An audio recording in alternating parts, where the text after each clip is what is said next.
అందరికీ నమస్కారం. అమ్మా ప్రసాద్. తెలుగుదేశం మహానాడు దిగ్విజయంగా కన్నుల పండుగగా కడపలో జరగటం చాలా ఆనందదాయకం. కడప నుంచి గడప గడపకు పార్టీ వెళ్ళాలి. అదేవిధంగా వర్ల రామయ్య గారు గౌరవ శ్రీ చంద్రబాబు నాయుడు గారి చేత జాతీయ అధ్యక్షులుగా ఎన్నుకోబడిన చంద్రబాబు నాయుడు గారి చేత ప్రమాణ స్వీకారం చేయించటం, ఆ ప్రమాణ స్వీకారం ఎంత అందంగా అద్భుతంగా ఉందంటే ఇది సాంప్రదాయం. ఇది ఒక పార్టీ సాంప్రదాయం, ఒక సంస్కృతి.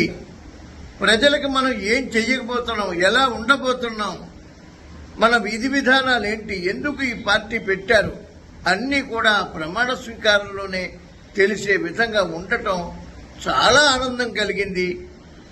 ఒక పార్టీ లక్ష్యం, దశ, దిశ, నిర్దేశం ఇది అనటానికి ఆ ప్రమాణ స్వీకారమే నిదర్శనం.